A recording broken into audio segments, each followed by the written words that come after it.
Now let's begin locomotion by pseudopodia, that is amoeboid movement, part 2. Next theory is gel-sol theory by Pantin. In here, gel-sol theory of Pantin. In year 1923. In year 1923, Pantin proposed gel-sol theory. He studied this theory in one organism, and that is amoeba Humax. Actually, it is a marine amoeba. Now, in this marine amoeba, there is a swelling or formation of a pseudopodia due to swelling of protoplasm, okay, and then absorption of water and formation of a acid. Okay.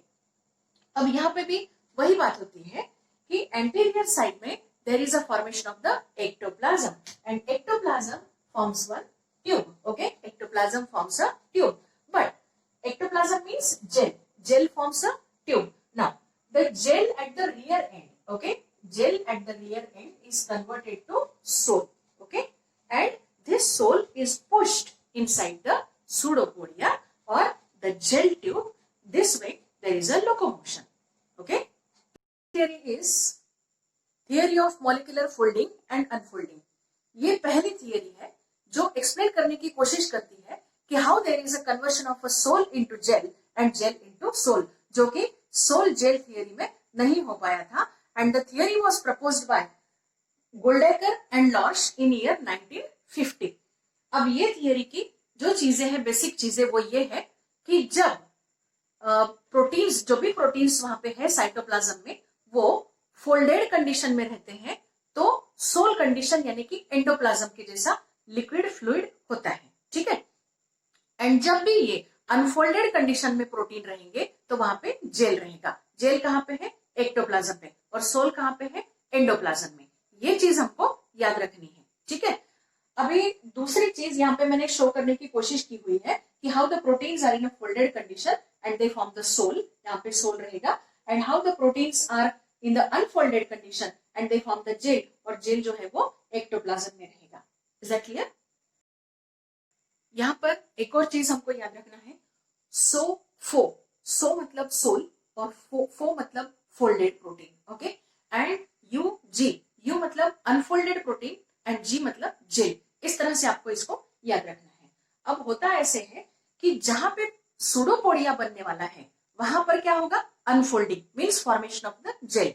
And यहाँ पे, ठीक है, और उसके opposite direction में क्या होगा? यहाँ पे there will be folding means conversion of gel into sol. और अब यहाँ पे क्या होगा? उसके साथ साथ कॉन्ट्रैक्शन भी इंपार्ट किया जाएगा. कॉन्ट्रैक्शन के लिए कुछ मॉलिक्यूल्स की हेल्प ली जाती है, कुछ मॉलिक्यूल्स को अट्रैक्ट किया जाता है, उनको पोस्टीरियर डायरेक्शन में एक्यूमुलेट किया जाता है और उन मॉलिक्यूल्स के सहायता से यहाँ पे कॉन्ट्रैक्शन किया जाता है. साथ ही साथ हेल्प मिलती है एटीपी मॉलिक्यूल की, और ये सब मिलके कॉन्ट्रैक्ट करते हैं. तो जो भी यहाँ पर सोल बना हुआ है that is forced in the anterior direction towards the pseudopodia, and this way there is a formation of the pseudopodia, and pseudopodia formation means step of the locomotion. Next theory is front contraction theory or fountain zone contraction theory. This theory was proposed by Allen in 1962. अब ये theory समझने से पहले एक चीज हम यहाँ पे समझ लेते हैं. इनका जो कहना है वो ये है कि इसका जो एंडोप्लाज्म होता है उसमें लॉन्ग चेन प्रोटीन्स होते हैं. ओके. एंड जब ये लॉन्ग चेन प्रोटीन्स फोल्ड होते हैं या कॉन्ट्रैक्ट होते हैं तब the sol is converted to gel. ऐसा इनका कहना है. ठीक है. इसके पहले की थियरी में कुछ और है. अब एक्चुअली होता यूं है कि एंटीरियर रीजन में ये जो सोल है, तो सोल में actually there is a contraction of the protein chains and there is a folding of this protein long chain proteins in endoplasm. Endoplasm में जो लॉन्ग चेन प्रोटीन्स है उनका कॉन्ट्रैक्शन एंड फोल्डिंग का process शुरू होता है. मतलब conversion of sol to gel शुरू होता है. अब यहाँ पे ये जेल बन गया. This is the position of formation of the gel. अब ये जो जेल यहाँ पे बन रहा है, ये जेल आगे की तरफ मूवमेंट शुरू कर देता है. It moves forward forward forward. It touches the hyaline region और यहां से ये पीछे की तरफ बहना शुरू कर देता है.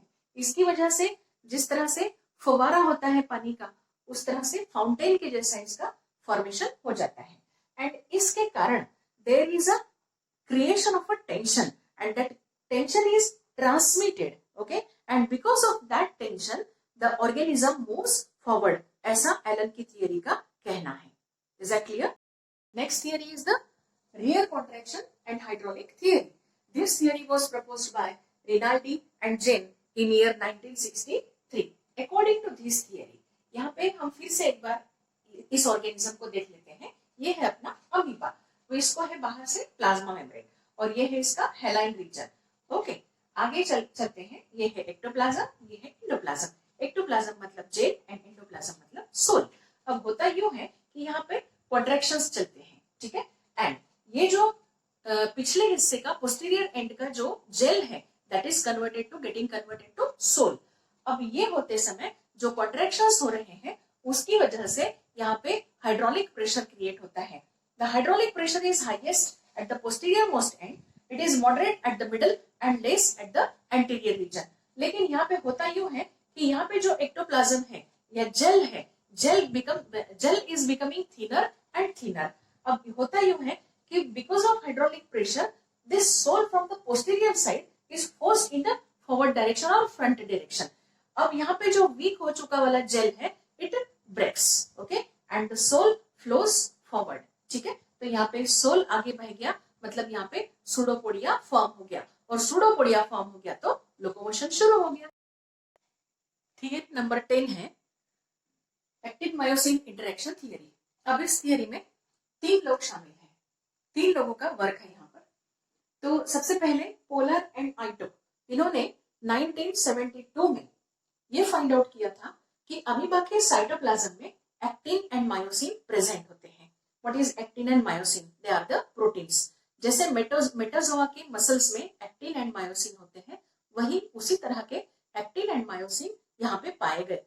देन उसके बाद में हक्सले ने 1973 में बोला कि एक्टिन एंड मायोसिन ग्लाइड होते हैं और उस वजह से उसका लोकोमोशन होता है, लेकिन इसको बाद में ज्यादा इसकी इंफॉर्मेशन नहीं मिलती है।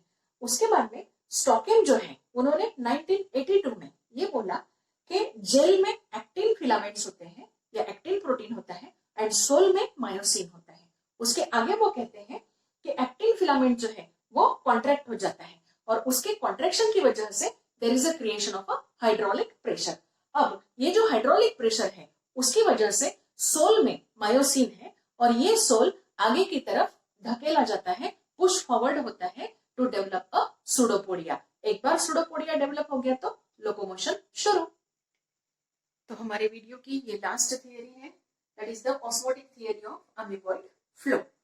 अब ये जो थियरी है, इस थियरी में ये कहा गया है कि cytoplasm is containing actin and myosin, और इस थियरी को actually sol and gel theory के साथ में बहुत ही अच्छे से एक्सप्लेन किया जाता है। Nowadays this is a widely accepted theory. अब ये जो थियरी है इसमें ये बोला गया है कि actin polymerizes, undergoes a process of a polymerization and उसकी वजह से there is a formation of a rigid mesh of a actin filament, एक पक्की जाली बन जाती है एक्टिन फिलामेंट्स की। उसके बाद में chemical signal binding on membrane receptors, ठीक है, इस फिनोमेना की वजह से chemical signal binding on membrane receptors की वजह से डीपॉलीमराइजेशन होता है। पहले पॉलीमराइज हो गया था, अभी उसी का डीपॉलीमराइजेशन हो जाएगा। तो इसके होते समय या इसके होते वक्त होने के कारण the gel that is ectoplasm is converted into sol that is the endoplasm, ठीक है। अभी ये होने के बाद में यहाँ के एक्टिन फिलामेंट्स जो है या मायोसिन फिलामेंट्स जो है, ये एक्टिन फिलामेंट के साथ में बाइंडिंग करते हैं एंड एक्टिन मेश को कॉन्ट्रैक्टाइल जैकेट्स में कन्वर्ट करते हैं, ठीक है, और ये इन जैकेट्स में सोल को फोर्स किया जाता है। तो सोल फोर्स हो गया जैकेट्स के अंदर, मतलब सूडोपोडिया बन गया, और सूडोपोडिया बन गया तो मूवमेंट शुरू। तो ये जो osmotic theory of amoeboid flow है, इस थियरी को एक्चुअली सपोर्ट किया गया था 1994 में रपर्ट एंड बार्नेस, ठीक है, एंड 2000 में पेशनिक ने इसको सपोर्ट किया हुआ इस थियरी को। तो इसका वर्क जो है 1860 में चालू हुआ था एंड उसके बाद में 2000 तक के इसका वर्क चला हुआ है। तो अमीबा कितना चला हुआ है आप समझ सकते हैं इस बात को। तो इसी के साथ ये वीडियो यहीं पे खत्म होता है एंड मिलते हैं अगले वीडियो में। Thanks for